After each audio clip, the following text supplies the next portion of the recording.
गणतंत्र दिवस के ठीक एक दिन पहले बस्तर की लाल लकीर के तौर पर जाने जाने वाली इस इंद्रावती नदी में एक सफ़ेद लकीर खींची गई।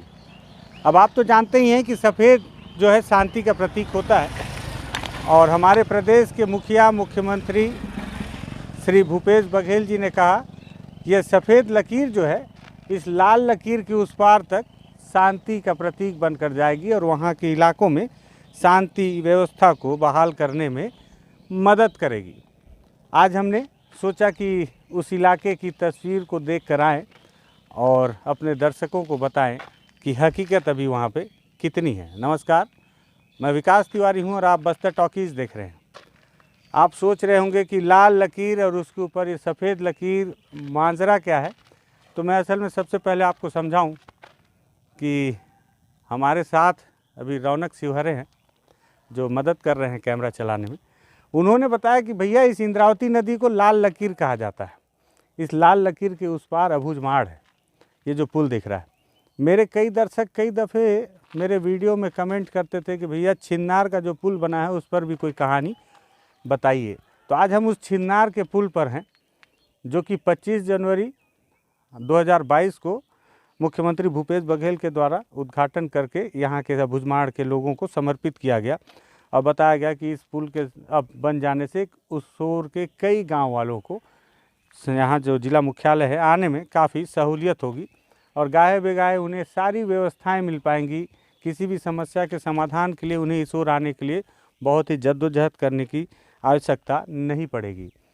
इन सारी चीज़ों को लगातार सुनने के बाद, दर्शकों के बार बार कहने के बाद आज मैं इस छिन्नार के 47 करोड़ रुपए की लागत से बने इस पुल पर आया और पुल पार करके अबूझमाड़ की ओर गया और वहाँ पे 2-3 गांव जाकर वहाँ से कुछ गांव वालों से मुलाकात किया, वहाँ की वस्तु स्थिति जानने की कोशिश भी किया और मेरी मंशा ये थी कि गांव वालों से बातचीत करूं, उनसे रूबरू आपको बातचीत करवाऊं और बताऊं कि कितनी स्थितियां परिस्थितियां बदल गई हैं।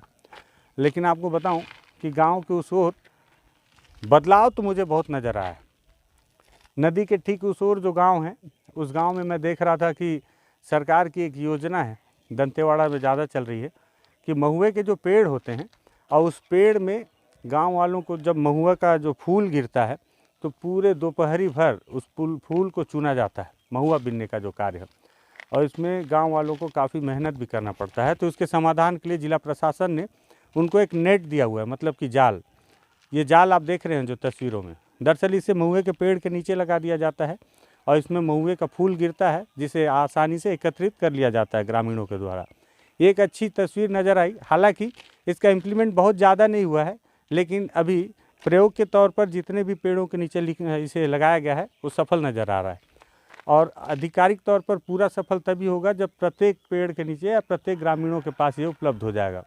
साथ ही साथ पीने के लिए पेयजल की व्यवस्था भी ठीक ठाक दिखी। स्कूल भी देखिए यहाँ पे बन गया है और साथ ही साथ सोलर के लाइटें भी लगा दी गई हैं।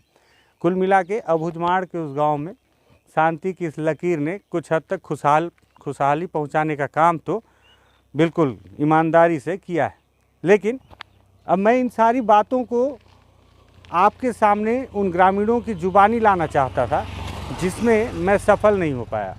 सफल इसलिए नहीं हो पाया कि अब दूसरी तस्वीर देखिए। दूसरी तस्वीर कि जो मैंने विकास के दावे किए, जो विकास की बातें आपको बताएं कि किस तरह से महुआ के लिए जो जाल लगाए जा रहे हैं, स्कूल बनाए जा रहे हैं, पोस्ट ऑफिस भी है उस गांव में और साथ ही साथ पेयजल के लिए पानी की व्यवस्था हो गई है, सोलर की लाइटें लग गई हैं, सड़क बन गई है गांव तक, तो लोगों को काफ़ी सहूलियतें तो हुई हैं जो इस सफ़ेद लाइन जो है लकीर, इसकी बदौलत है। अब वो जो लाल लकीर का जिक्र मैंने किया था उसका असर लेकिन नहीं गया है। अभी भी जब मैं गांव वालों से बातचीत कर रहा था तो गांव वालों ने कहा कि खुशहाली तो आई है, लेकिन कैमरे के सामने बोलेगा कौन? क्यों नहीं बोलेंगे? क्योंकि आज भी डर बराबर बरकरार है उनके मन में। उनका कहना है कि इस पुल को बनाने की मांग को लेकर पाहुरनार के सरपंच ने जिस तरह से मांग की थी और अंजाम ये हुआ कि माओवादियों ने उसकी हत्या कर दी। हांदावाड़ा इलाका जो आपने जलप्रपात सुना है, उस ओर के एक सरपंच ने भी कैंप इस्टेब्लिश करने की मांग की थी और क्या अंजाम हुआ कि उसकी भी 3 टुकड़ों में हत्या कर दी गई काट कर। तो इस तरह से दहशत आज भी बरकरार है इस लाल लकीर के उस पार। हालांकि ये सफ़ेद लकीर जो है ये आज भी एक उम्मीद ज़रूर बनी है और सरकार का दावा है कि आज नहीं तो कल उस ओर भी खुशहाली ज़रूर आएगी। हम भी उम्मीद करते हैं कि उस ओर खुशहाली ज़रूर आए। मुख्यमंत्री भूपेश बघेल ने भी दावा किया है और मुख्यमंत्री का दावा है तो देखना होगा कि किस हद तक वो सफल हो पाता है। लेकिन चिंता की बात ये है कि 47 करोड़ रुपए के खर्च करने के बाद निर्माण किए गए इस पुल के बावजूद आज भी लोगों के जहन से सरकार अगर मिटा नहीं पाई है तो वो है दहशत।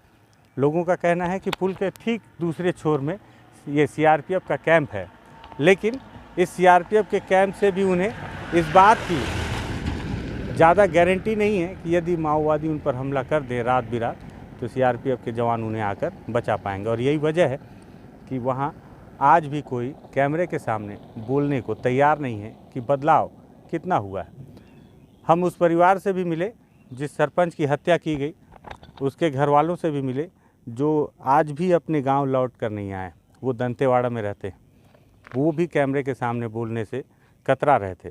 तो कुल मिलाकर छिन्नार का ये 47 करोड़ का पुल है, सफ़ेद लकीर है जैसा कि रौनक ने कहा।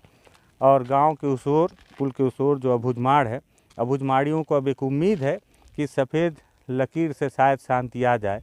लेकिन ये जो लाल लकीर है इंद्रावती नदी, उसके उस पार दहशत कब ख़त्म होगी इसका इंतज़ार भी गांव वालों का है। हालांकि गांव वालों ने कैमरे के सामने बहुत ज़्यादा खुल के बोला नहीं, तो मैं भी उनके बिहाफ में बहुत ज़्यादा बता नहीं पा रहा हूँ आपको, लेकिन ये ज़रूर बता पा रहा हूँ कि दहशत उनके मन में आज भी है। और सरकार जो मंशा रखती है कि विकास के साथ साथ दहशत ख़त्म कर देगी, तो दहशत आज भी बरकरार है और उसके लिए सरकार की तरफ से कोई पहल नहीं हो पाया है। क्या कैंप लगा देने से ही शांति आ जाएगी? इसका जवाब तो खैर सरकार के पास है। कुल मिलाकर ये पुल देखिए, बेहद खूबसूरत 47 करोड़ का पुल। अगर लगे कि बस्तर की चुनौती समस्याओं के साथ साथ बस्तर में हो रहे विकास कार्यों को भी देखना चाहिए, समझना चाहिए कि 47 करोड़ के पुल के निर्माण के बाद क्या सरकार की मंशा पूरी हो पाई, क्या ग्रामीणों को इसका लाभ पूरी तरह से मिल पाया। इस तरह की चर्चा हो और सवाल हो, जवाब हो, सरकार जवाब दे तो शायद कुछ बात बने। इसी उम्मीद के साथ बस्तर टॉकीज आपसे अपील करता है कि आपको ऐसे मुद्दों पर चर्चा करनी चाहिए। अगर लगता है कि इस पर वाकई बातचीत होनी चाहिए तो आप बस्तर टॉकीज को सब्सक्राइब कर सकते हैं। धन्यवाद।